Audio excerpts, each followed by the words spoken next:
بسم اللہ الرحمن الرحیم نحمدہ ونصلی علی رسولہ الکریم اما بعد۔ عشرہ ذی الحجہ و قربانی کورس کا 5واں عنوان ہے قربانی کے فضائل، یعنی قربانی کا جو عمل ہے اس کی فضیلت کیا ہے، اس کا اجر و ثواب کیا ہے اور اس پر اللہ تعالیٰ کی طرف سے کیا انعامات عطا ہوں گے۔ تو اس سلسلے میں حضرت زید بن ارقم رضی اللہ عنہ کی حدیث ہے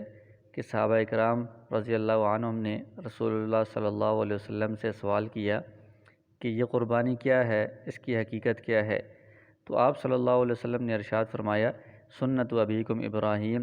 یہ تمہارے جد امجد حضرت ابراہیم علیہ السلام کی سنت ہے، ان کی یادگار ہے۔ پھر صحابہ اکرام نے یہ عرض کیا، سوال کیا کہ ہمارے لیے اس میں کیا اجر و ثواب ہے؟ تو آپ صلی اللہ علیہ وسلم نے ارشاد فرمایا کہ ہر بال کے بدلے میں ایک نیکی ملے گی، یعنی جو بندہ جانور ذبح کر رہا ہے اس جانور کے جسم پر جتنے بال ہیں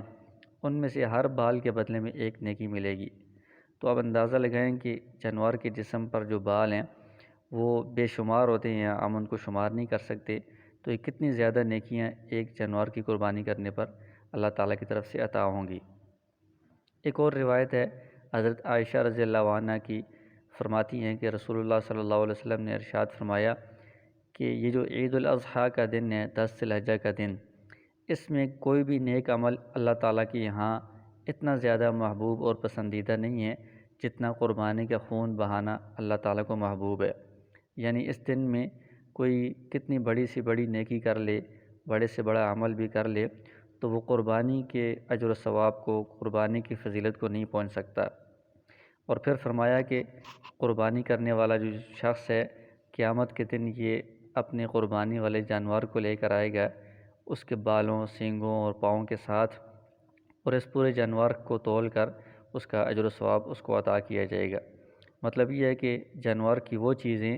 جو ہم بیکار سمجھ کر ان کو باہر پھینک دیتے ہیں، ان چیزوں کو بھی اس کے ترازو میں تولا جائے گا اور اس کا بھی اس کو اجر و ثواب عطا کیا جائے گا۔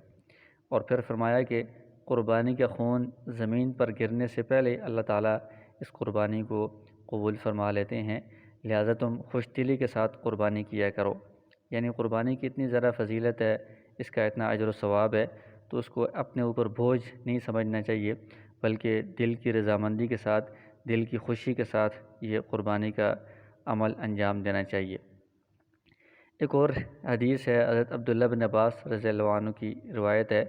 کہ رسول اللہ صلی اللہ علیہ وسلم نے ارشاد فرمایا، عید کا جو دن ہے، عید الاضحیٰ کا دن، اس دن میں یا ان دنوں میں قربانی کا جانور خریدنے کے لیے جو بندہ اپنا مال خرچ کر رہا ہے، رقم خرچ کر رہا ہے، تو اللہ تعالیٰ کے یہاں اور کسی بھی چیز میں خرچ کرنے سے زیادہ افضل ہے۔ کسی اور چیز میں مال خرچ کرنے کی اتنی زیادہ فضیلت نہیں ہے ان دنوں میں جتنی قربانی کا جانور خریدنے میں خرچ کرنے کی فضیلت ہے۔ اور پھر حضرت علی رضی اللہ عنہ کی ایک روایت ہے کہ رسول اللہ صلی اللہ علیہ وسلم نے حضرت فاطمہ رضی اللہ عنہ سے ارشاد فرمایا کہ جاؤ اپنی قربانی پر حاضری دو، یعنی آپ کی جو قربانی جہاں پر ذبح ہو رہی ہے اس کے پاس آپ حاضری دو، کیونکہ اس کے خون سے جو ہی پہلے قطرہ گرے گا تمہارے سارے گناہ معاف کر دیے جائیں گے۔ تو یہ قربانی کی ایک بہت بڑی فضیلت ہے کہ جب اس کو ذبح کیا جاتا ہے، خون کا پہلا قطرہ گرنے سے پہلے ہی اس قربانی کرنے والے کی اللہ تعالیٰ سارے گناہوں کو معاف فرما دیتے ہیں۔ اور پھر اسی حدیث کے اندر آپ صلی اللہ علیہ وسلم نے ارشاد فرمایا کہ یہ جو قربانی کا جانور ہے، قیامت کے دن یہ آئے گا، اپنے خون اور گوشت کے ساتھ اس کو لایا جائے گا،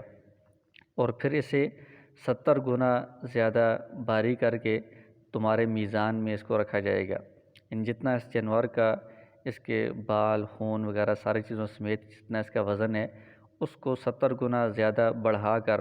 اس کو میزان کے اندر تولا جائے گا، اور پھر اس کا اجر و ثواب جتنا بنے گا وہ اس قربانی کرنے والے کو عطا ہوگا۔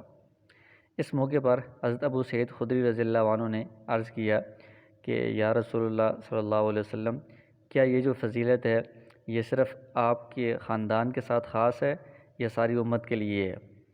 کیونکہ یہ جو خطاب تھا یہ حضرت فاطمہ رضی اللہ عنہ کے ساتھ تھا، تو اس لیے بظاہر یہ شبہ ہوا کہ شاید یہ صرف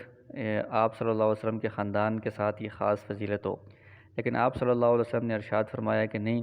یہ ہمارے خاندان کے ساتھ خاص نہیں ہے، بلکہ یہ عام فضیلت ہے۔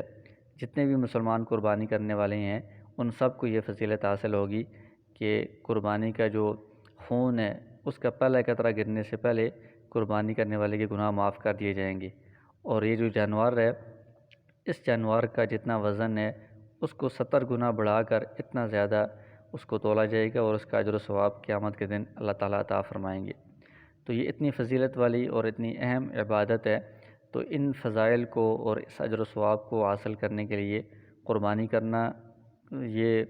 بہت بڑے اجر و ثواب کا کام ہے۔ دوسرا اس میں اخلاص کا ہونا بھی ضروری ہے اجر و ثواب کے لیے، کہ اگر ریا اور دکھلاوا ہوگا یا کوئی اور نیت ہوگی تو پھر یہ سارا اجر و ثواب ضائع ہونے کا خدشہ ہے۔ تو اس لیے اخلاص کے ساتھ اللہ تعالیٰ کی رضا کے لیے خوش دلی کے ساتھ قربانی کا عمل انجام دیں گے تو انشاءاللہ یہ سارے فضائل ہمیں حاصل ہوں گے۔